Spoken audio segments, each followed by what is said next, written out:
Memperhatikan permintaan dari masyarakat Nusantara untuk membahas pernyataan kami bahwa dana 11.000 triliun di kantong kiri itu memang ada. Redaktur sudah meminta izin pemegang harta amanah Nusantara yang merupakan bagian besar dari World Heritage Fund untuk terlebih dahulu membahas harta amanah ini di edisi kedua, dan beliau menyetujui dan memberikan izin tim redaksi channel ini untuk mengatur setiap tayangan sesuai dengan situasi dan kondisi di negeri Nusantara. Seperti yang sudah kami jelaskan pada edisi ke-1, harta amanah bumi atau World Heritage Fund ini adalah milik Tuhan Yang Maha Esa.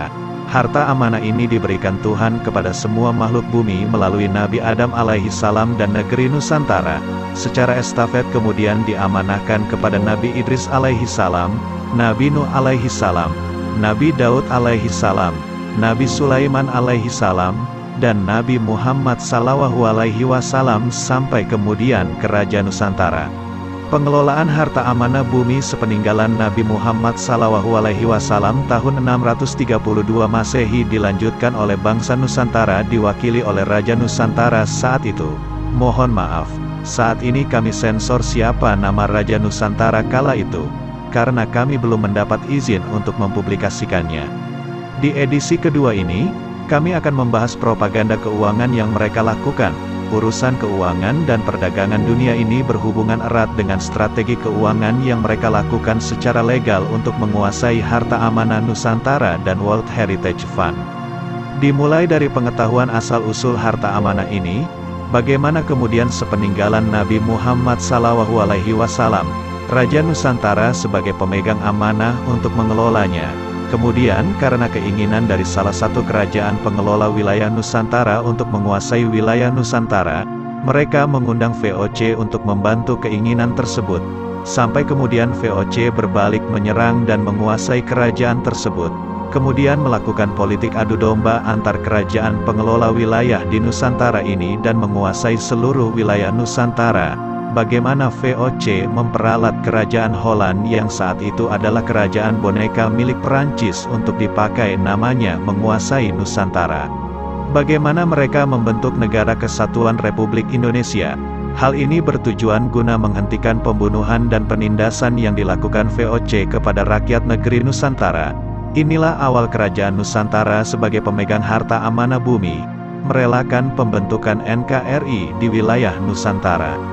Kemudian Nusantara memindahkan kekuasaan secara damai kepada Presiden Soekarno yang diharapkan menjadi pemimpin yang adil dan bijaksana, serta mampu membawa kemakmuran untuk rakyat dan negeri Nusantara tercinta ini.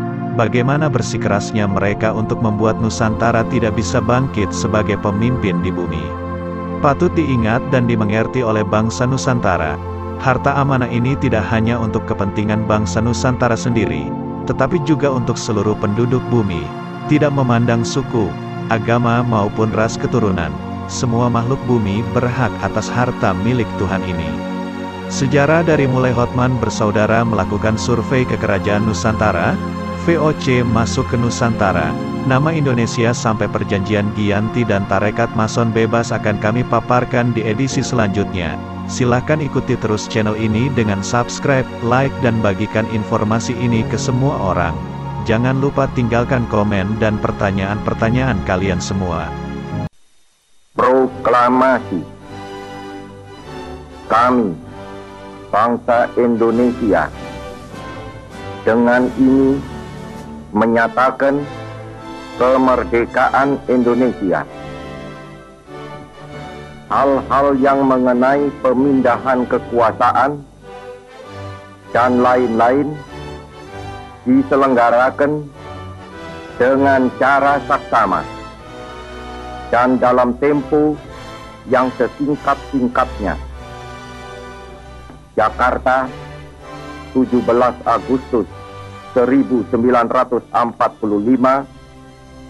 atas nama bangsa Indonesia, Soekarno, Hatta.